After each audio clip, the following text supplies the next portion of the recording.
नमस्कार, news track के Y factor में आपका स्वागत है। मैं हूं योगेश मिश्र। बहुत से हिंदुओं को मज़ार पर जाते हुए आपने ज़रूर देखा होगा, सुना होगा। आपने ऐसे तमाम अवसर पाए होंगे, देखे होंगे, सुने होंगे जिसमें हिंदू धर्म का अनुयायी मुस्लिम जगहों पर जाने में कोई हिचक न करता हो। लेकिन यह बिरला ही सुना होगा कि कोई मुसलमान किसी मंदिर में जाता हो, किसी हिंदू धर्म की पूजा और दूसरे तरह के धार्मिक उत्सवों में शरीक होता हो। भारत की जो संस्कृति है, जिसमें विविधता में एकता की बात कही जाती है, उसमें इसी बात की ज़रूरत है कि दोनों धर्म के अनुयायी एक दूसरे के धर्म स्थानों पर आने जाने लगें, दोनों को अपना मानने लगें। अगर ऐसी कोई घटना हो, ऐसी कोई बात हो, तो निश्चित रूप से भारत की संस्कृति को मानने वालों को खुश होना चाहिए। और यह खुशी हमारे समाज को, देश को दी है एक राज्य के राज्यपाल आरिफ मोहम्मद खान ने। आरिफ मोहम्मद खान ऐसे शख्स हैं जिन्होंने हर सवाल पर, चाहे वो हिंदू धर्म का सवाल हो, चाहे मुस्लिम धर्म का सवाल हो, जहां बुराइयां हैं उन सब पर बहुत मुखरता से अपनी बात रखी है। बीते दिनों वो उज्जैन में महाकाल की भस्म आरती में शरीक हुए।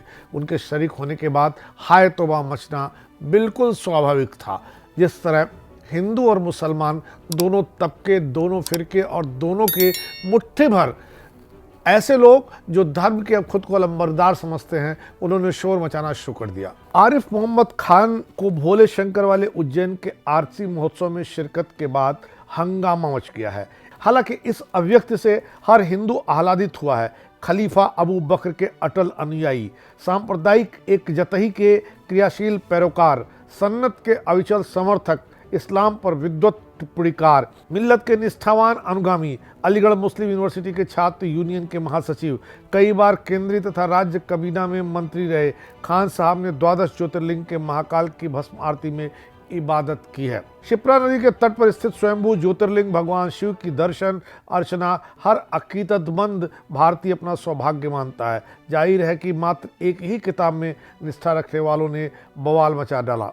हालांकि हर आस्थावान नागरिक को उसके व्यक्तिगत मामले में सेकुलर संविधान धार्मिक आज़ादी पूर्णतः निर्बाध देता है। केरल राज्य में बहुत बड़ी तादाद में मुसलमान बसे हुए हैं।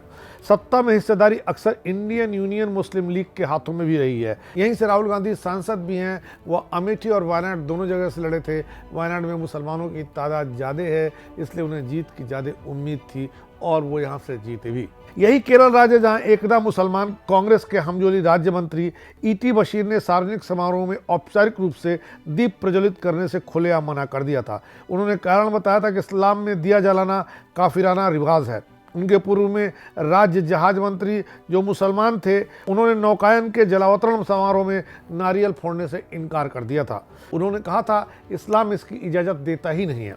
अगर आरिफ मोहम्मद खान ने ऐसी हरकत की तो निश्चित रूप से केरल में और केरल जैसे मानसिकता वाले जो लोग जहां भी रह रहे हैं, उनको दिक्कत होना स्वाभाविक ही था। केरल के अनिश्वरवादी मार्क्सवादी कम्युनिस्ट मुख्यमंत्री पिनराई विजयन की पुत्री वीणा ने कुछ समय पूर्व मुसलमान कम्युनिस्ट पीडब्ल्यूडी मंत्री मोहम्मद रियाज मियां से निकाह रचाया। इसे मलयाली मुल्ला मौलवियों ने मान्यता नहीं दी। स्वाभाविक है कि गवर्नर आरिफ मोहम्मद खान ने मजहब के कारण बताकर ऐसी हरकतों को उचित नहीं बताया। केरल में गत वर्ष भारतीय इतिहास अधिवेशन में इस उदार मुस्लिम गवर्नर से कट्टर इस्लामी वृद्ध मियाँ प्रोफेसर मोहम्मद इरफान हबीब भिड़ गए। वे सम्मेलन के मंच पर नारा लगाते हुए चढ़ गए। हाथापाई की नौबत आ गई। पुलिस एडीसी ने राज्यपाल को घायल होने से बचाया। ये इरफान मियाँ गुलाम भारत में ब्रिटिश राज के अंग्रेज मालिक के पैरोकार एक मुसलमान जमींदार के बेटे हैं।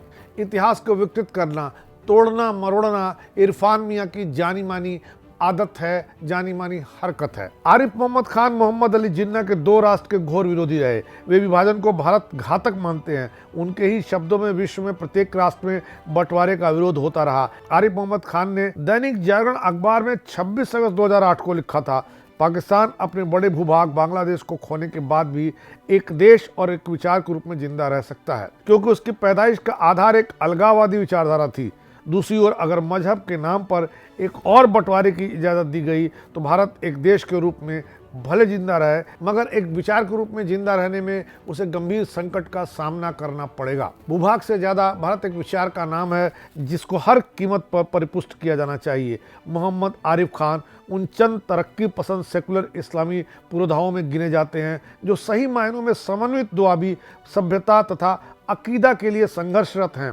बाबरी ढांचे, जामिया मिलिया, सैटानिक वर्सेज किताब के लेखक सलमान रश्दी पर खान साहब का मत अत्यंत सेकुलर और समन्वयवादी रहा। आरिफ मोहम्मद खान का वह ऐतिहासिक निर्णय था जब उन्होंने राजीव गांधी के काबीना पद से छुट्टी ले ली थी और काबीना मंत्री के पद को ठोकर मार दी थी। आरिफ मोहम्मद खान के पद छोड़ने का कारण था कि सर्वोच्च न्यायालय में बेसहारा अबला साहबानों जैसी वृद्धा के लिए तलाक के बाद उसके जालिम पति को मुआवजा और जीवन यापन के लिए मदद का आदेश दिया गया था, लेकिन राजीव गांधी ने इस आदेश को संसद से पलट दिया। लेकिन कट्टरवादी मुस्लिम वोट बैंक के डर से प्रधानमंत्री राजीव गांधी ने संसद में अपने बहुमत के बल पर नया कानून पास कराया, अदालती निर्णय को निरस्त कर दिया। तभी से हर मुस्लिम पुरुष ने तलाक के बाद अपनी पत्नी को 1 रुपये का भी मुआवजा देना उचित नहीं समझा। राजीव गांधी के इस निर्णय के कारण मुस्लिम महिलाओं पर जुल्म निरंतर जारी है और आज भी वे अपने जीवन यापन के लिए परेशान रहती हैं तलाक के बाद। उत्तर प्रदेश के विधानसभा के आज जब चुनाव हो रहे हैं तब राजीव गांधी की बेटी प्रियंका गांधी इस नारे के साथ वोट मांग रही हैं कि लड़की हूँ, लड़ सकती हूँ। ऐसे में उन्हें याद रखना चाहिए कि जिनकी हिफाजत की लड़ाई लड़ रही हैं उनमें तमाम शाहबानों आज भी है। देखना है कि वे किस तरह आरिफ मोहम्मद खान और ओवैसी इन दोनों में अंतर करती हैं। हालांकि प्रियंका इस सवाल पर खामोश हैं, लेकिन इसका जवाब भी उन्हें देना ही पड़ेगा, क्योंकि 3 तलाक को वैसे भी नरेंद्र मोदी की सरकार ने वैध नहीं माना है और उस पर तमाम तरह की कानूनी बंदिशें लगाई हैं। आरिफ मोहम्मद खान और असदुल्ला ओवैसी में फ़र्क करने का मादा अल्लाह हर उस आस्थावान भारतवासी को दें जो हिंदू और मुस्लिम धर्मों के अनुयायी हैं और जो धर्म को समझते हैं या जिन्होंने धर्म को समझकर उसका बेजा इस्तेमाल करने की शुरुआत कर रखी है, या वे लोग जो खुद को धर्म का ठेकेदार बताते हैं।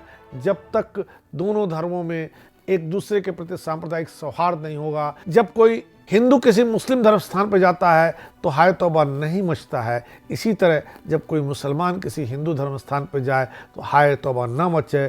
जिस दिन यह बंद होगा उस दिन माना जाएगा कि भारत सांप्रदायिक सौहार्द की ओर बढ़ रहा है, सचमुच धर्मनिरपेक्ष है। अगर ऐसा नहीं होता है, ये जारी रहता है, तो मान लिया जाएगा और यह स्वीकार कर लेना चाहिए हम सबको, हमारे गंगा जमुनी तहजीब की बात बेमानी है, कागजी है। इस बार इतना ही। अगली बार फिर मिलेंगे किसी नए सवाल पर नए ढंग से बात करने के लिए। तब तक के लिए नमस्कार।